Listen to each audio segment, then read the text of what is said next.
issued. I now give the floor to the representative of Malta for the introduction of a statement from the head of government. Mr. President, it is my honor to present the pre-recorded message by my Prime Minister, the Prime Minister of Malta, the Honourable Dr. Robert Abela. Thank you.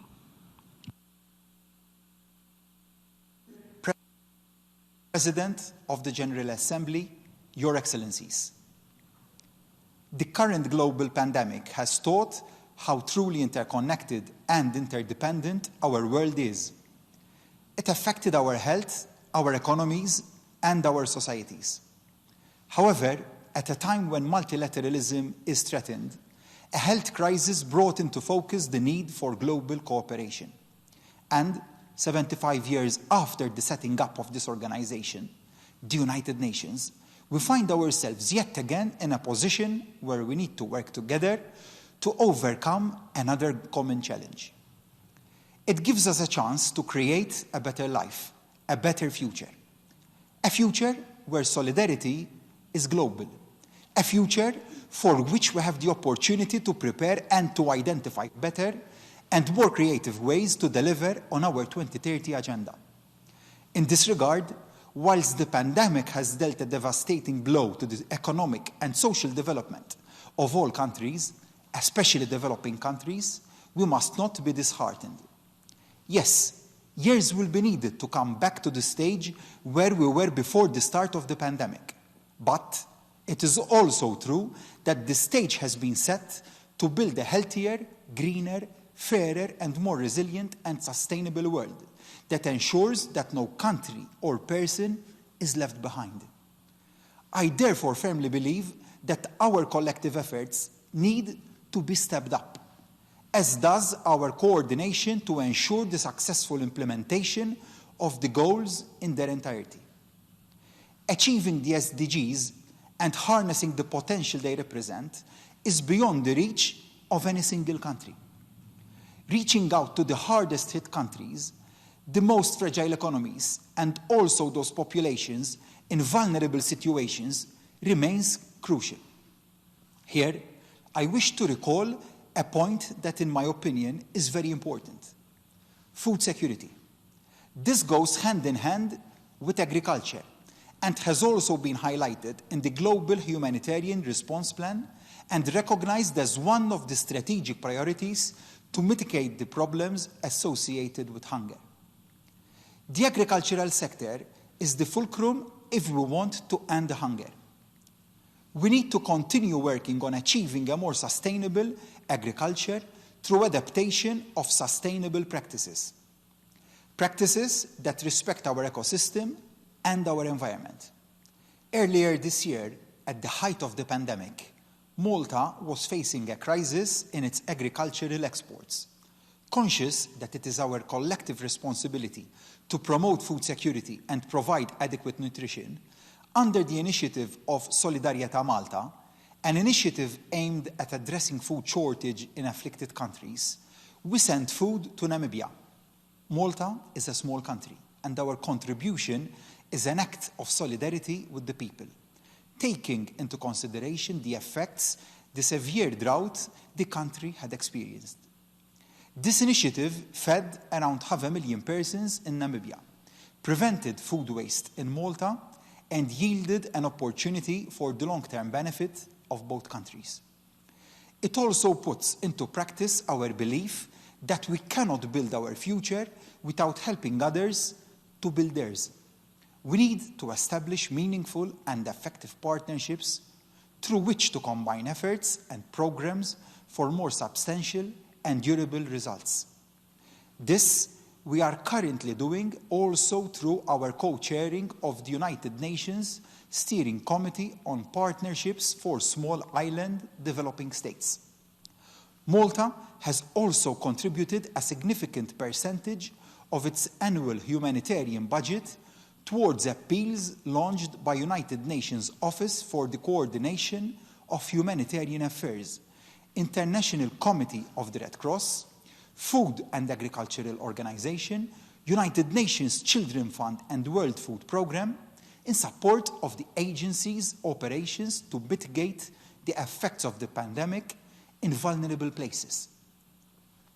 Aside from hunger, COVID-19 also posed another serious obstacle to the well-being of the already vulnerable civilian populations of war-stricken countries.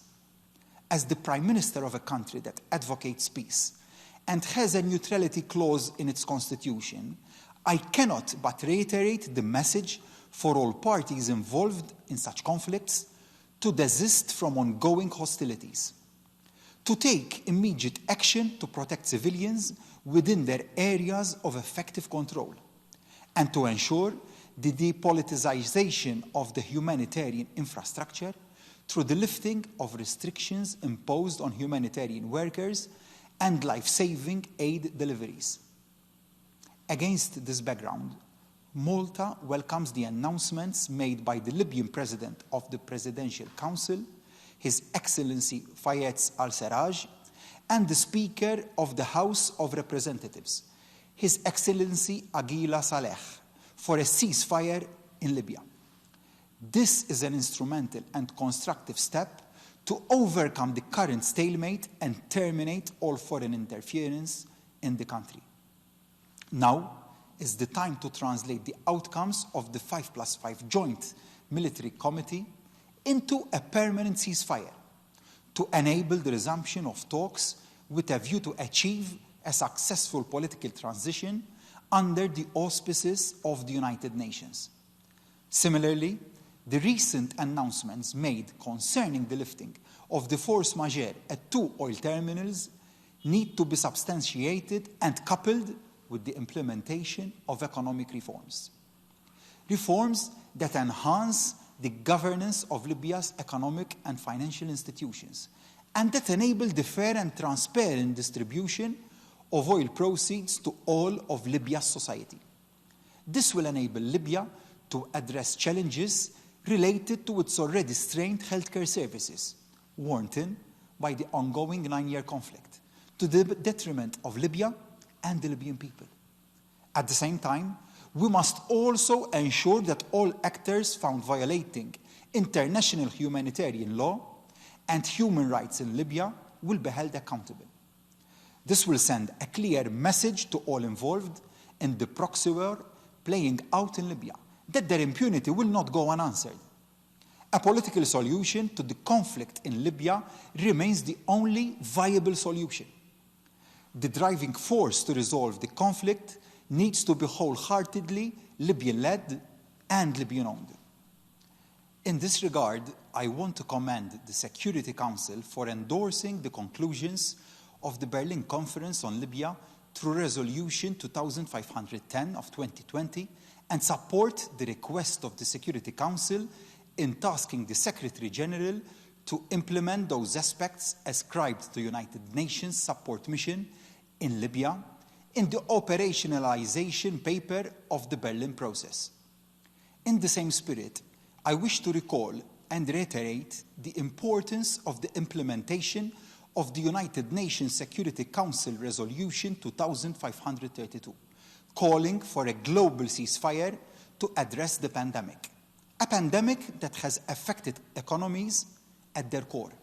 A pandemic where we needed to act fast to implement tailored responses to aid the recovery when faced with increased poverty and inequality globally, as well as a situation where wealth, progress, and development were hindered. With this in mind, Malta acted swiftly.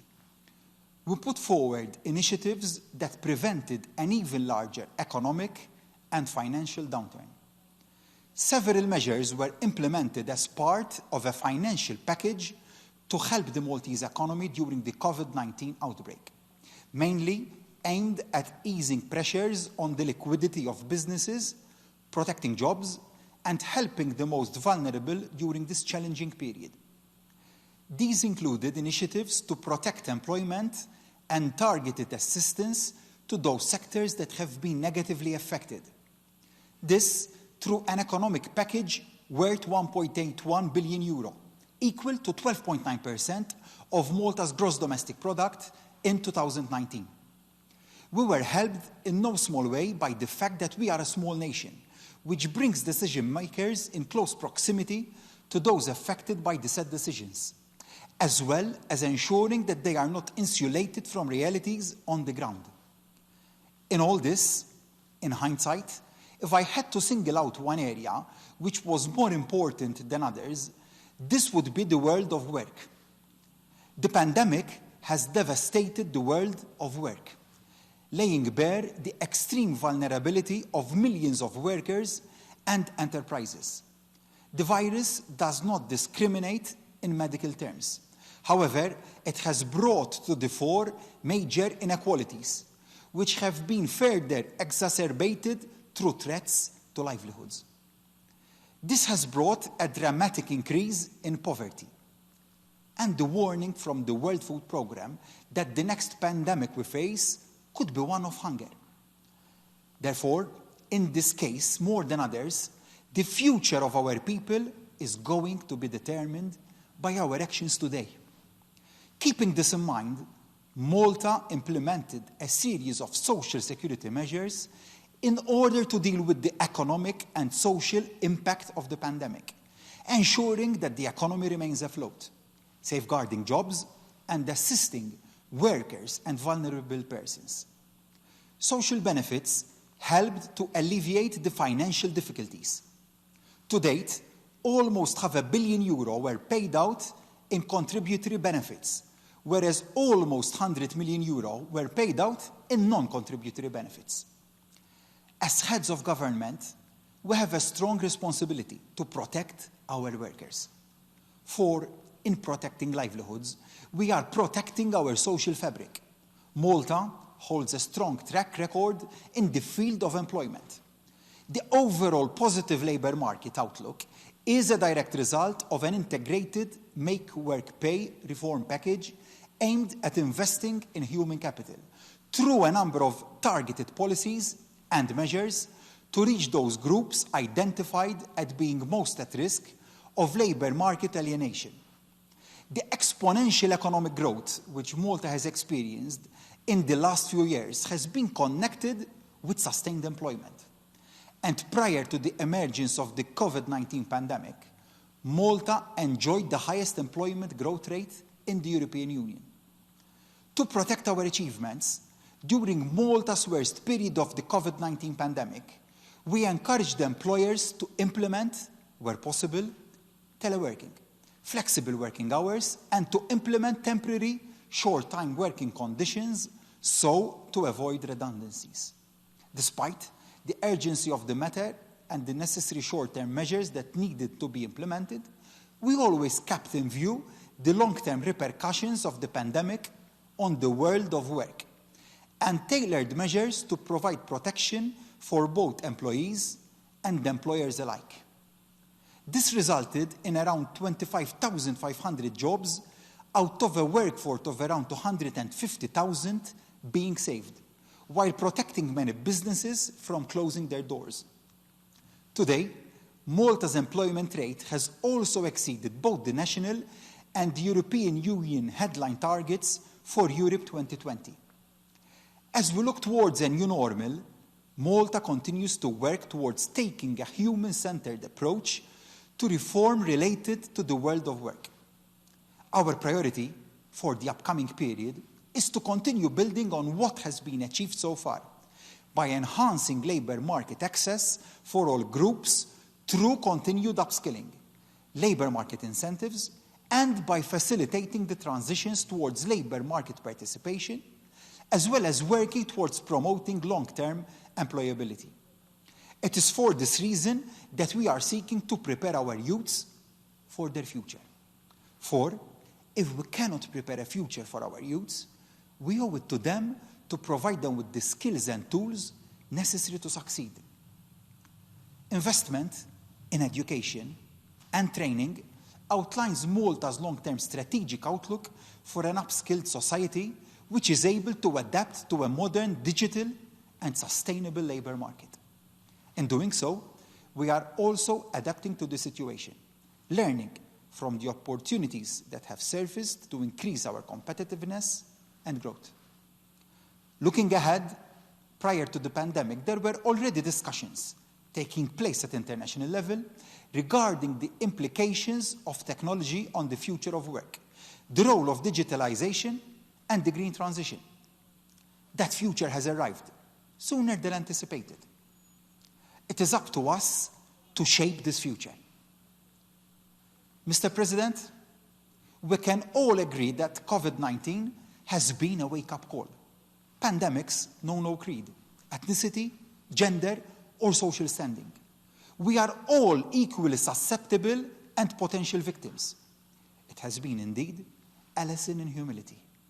It is with this in mind that I look forward towards a future that is all about giving a voice. Economic, social, cultural, civil, and political rights are fundamental to the success of the public health response and recovery from the pandemic, which is why it is imperative that these rights are fully respected even in difficult times such as the present. With this in mind, we made it a must that our integrated approach was disability inclusive and thus ensured that this equally important section of our society is safeguarded and protected. The outbreak of this pandemic put a spotlight on the resilience of health systems. I hereby quote the United Nations Secretary General when I say, "We are only as strong as the weakest health system." We all have a lot to learn from each other, and this pandemic has shown that international cooperation and collaboration across continents is paramount.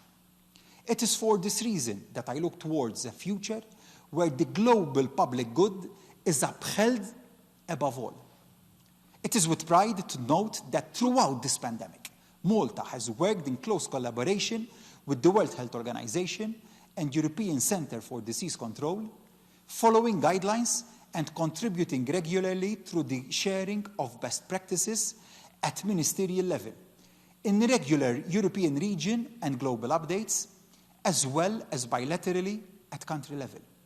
We strongly support the World Health Organization in its work.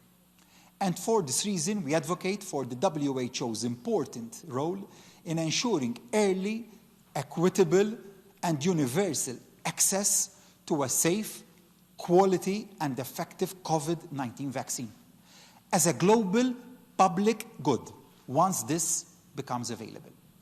Only by joining forces can we prevent, contain, and stop transmission in order to bring the pandemic to an end. This is a time for solidarity and for continued collaboration to mitigate the crisis.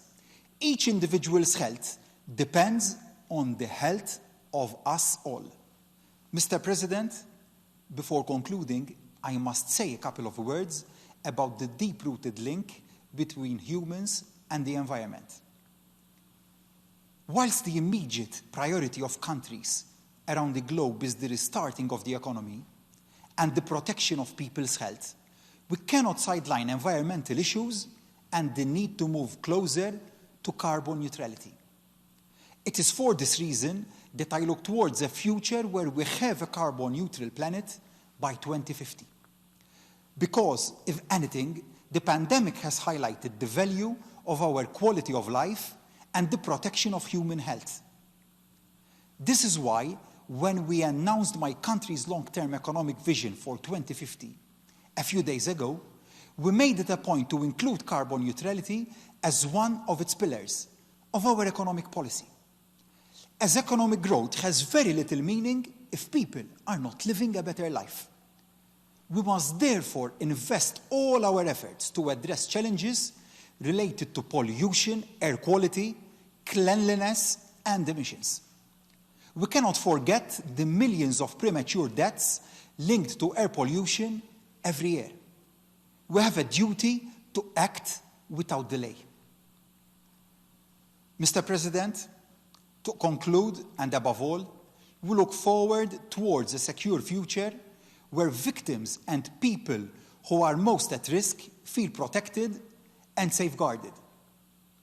In this vein, I cannot but add my voice to that of others to identify a good, humane approach to deal with the global challenges being brought about by illegal migration. In the past 12 months, Malta became a member of the UNHCR Executive Committee and acceded to the 1954 Convention relating to the status of stateless persons. And more recently, it officially joined the UN ODC Blue Heart campaign against human trafficking. But, unfortunately, in recent months, we have also seen an exacerbation of the situation with COVID-19, having a major impact on migrants and refugees. Furthermore, the socio-economic impact of the pandemic on migrants and refugees, the loss of livelihoods, and the significant blow to remittances worldwide are expected to create a situation where more people are vulnerable to exploitation by smugglers and human traffickers.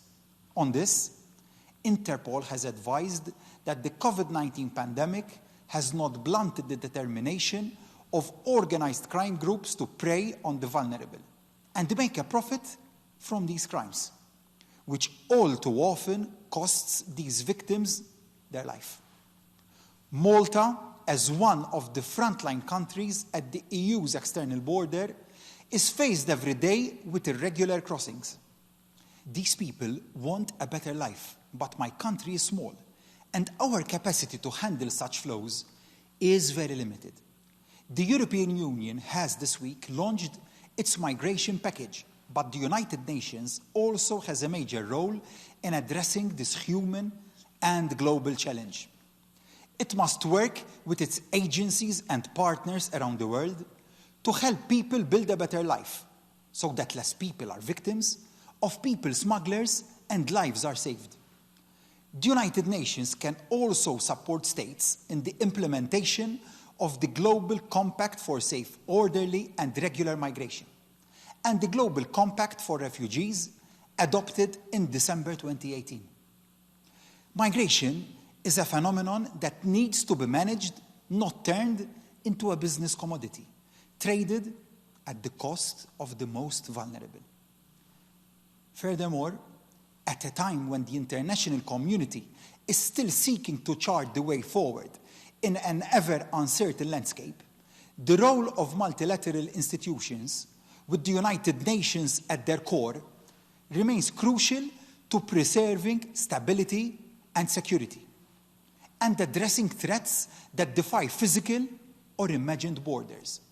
It is for this reason that our future should be one where multilateralism is indispensable. Therefore, Mr. President, Excellencies, my parting message in this first virtual United Nations General Assembly is on the importance of multilateralism. The effect of this health crisis will be felt for much longer than expected, unless we engage in the strategic rebuilding of social and economic systems. And this can only be made possible using a multilateral approach based on the principles of social justice and solidarity that leave no one behind. Going forward, we need a frank discussion on how to ensure resilience in our multilateral institutions. The objective should be that of strengthening and stabilizing our commercial ties and seeking cooperative approaches to address any future crisis that might come with similar implications to the one we are experiencing today. As we celebrate the 75th anniversary since the setting up of the United Nations, if we want to ensure that its legacy lives on, we need to act now. To do this, we cannot shy away from working together. Firm in this belief, Malta is seeking to serve the international community within the highest and most important of bodies. A country whose aspiration is to promote peace and security, equality, social solidarity. Malta is seeking election as a non-permanent member of the United Nations Security Council for the term 2023-2024. Thank you.